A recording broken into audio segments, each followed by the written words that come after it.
Hello, and welcome to the April 26, 2012 edition of Newswatch. I'm Keaton McAtee. And I'm Janae Birkland. Did you smell the smoke or hear the sirens Monday night? We'll tell you what all the commotion was about.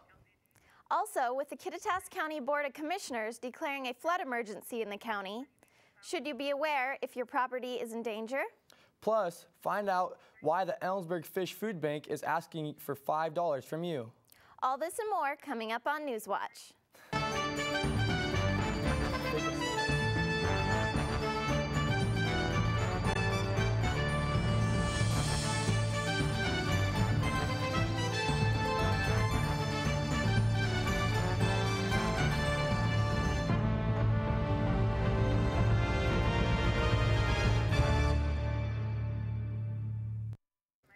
It was a fiery blaze Monday night, lighting up the corner of 12th and Delphine as smoke filled the Ellensburg air. Around 10:30 p.m., firefighters were on the scene rapidly trying to contain the house fire. Although still under investigation, the Ellensburg Police Department is questioning eyewitnesses with the possibility that this was more than an accident. A next-door neighbor, who wishes to be unidentified, said she started to smell smoke around 10 p.m., checking her own house. When she saw smoke pouring out the side of her neighbor's home, she immediately called 911. By the time she got around the corner, the elderly owner was already standing outside with the police. The owner told her neighbor she was just about asleep when she saw a flash of light and smelled smoke. She said she grabbed her dog and purse and got out of the house immediately. The next morning, the remains of the house show severe structural damage on the south end. If you're an eyewitness to the fire and saw anything out of the unordinary, let the owner know, and the owner encourages you to contact the police. The owner said they were able to save some of her belongings. All this morning's meeting, the Kittitas County Board of Commissioners declared a flood emergency. Recent warm weather has led to increased water levels in local rivers and streams. Our Newswatch reporter caught these images of one creek overflowing at the corner of B and 17th Streets. The emergency declaration means the county is taking precautions to prevent damage to public roadways and property. Ellensburg Public Works says there is a chance the water will rise more as temperatures stay warm and the snowpack melts. To report flooding, damage, or safety issues, the public is asked to call KitCom at 925-8534 or 674-2584. For those in the Upper County. Disappointing at the least, that's what it looks like for the graduating class of 2012. A new analysis release may put fear in the minds of this year's college graduates. Newswatch reporter Jake Updegraff has more on the story.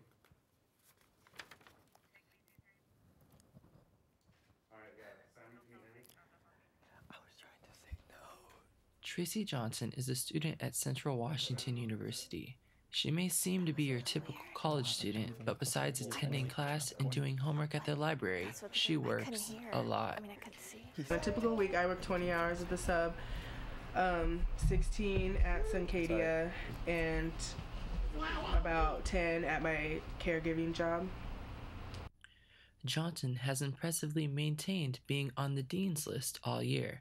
Some may ask why and how Johnson can handle almost 50 hours a week while being a full-time student. Working a lot so I can pay my rent, pay my car off, pay for school, just try to keep and maintain a normal life and have stuff I need. Johnson is expecting to graduate this year, but with recent studies, it isn't looking promising for the class of 2012. A new analysis, government data, suggests 2012 college graduates have a 50% chance of finding a job.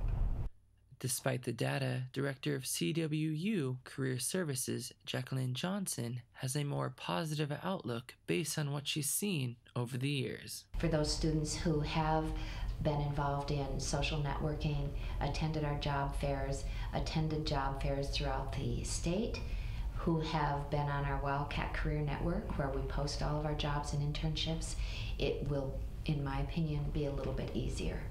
I'm nervous about all the scares about us not being able to have jobs to new 2012 graduates, and so I'm nervous that I may not find work and that I'm working so hard for nothing.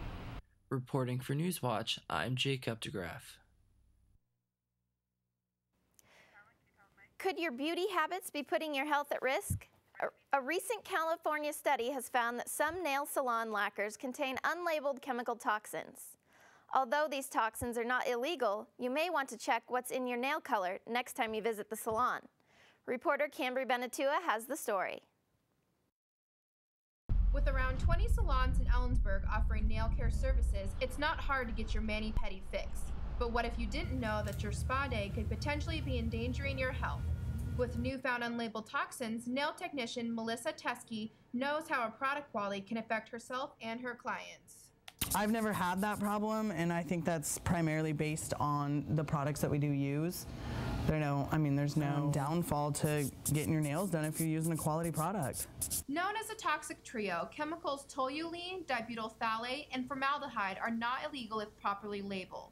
All three have been linked to chronic health conditions as well as birth defects. I couldn't use them. If I knew about it, if I didn't know about it, it would be a different story until I did, but if I did know about it, I would quit using it. The California Department of Toxic Substances found that 10 out of 12 products that claim to be free of toluene actually contain dangerously high levels. Helping to prevent harmful exposure to chemicals, Proposition 65, a California state law, requires all harmful chemicals in a product to be revealed by the manufacturers. In Washington state, the Children's Safe Products Act, although geared toward children, has some similarities to Proposition 65. If it was up to the customer and they actually seen a product sign that said, that it could be harmful to them or something, then they're probably not going to want to attend that salon for that service. But whether or not the salons are actually going to take action and will actually post the sign is a different story. So keep a close eye on what's in your nail polish, because no law in Washington prohibits the use of these potentially harmful chemicals. Reporting for Newswatch, I'm Cambry Benatua. Up next on Newswatch, find out how the Fish Food Bank is helping families in need. And when we return, Mike Ramirez will be joining us on the desk with a warning about recent reports of car prowling. Don't change the channel. We'll be back in 90 seconds.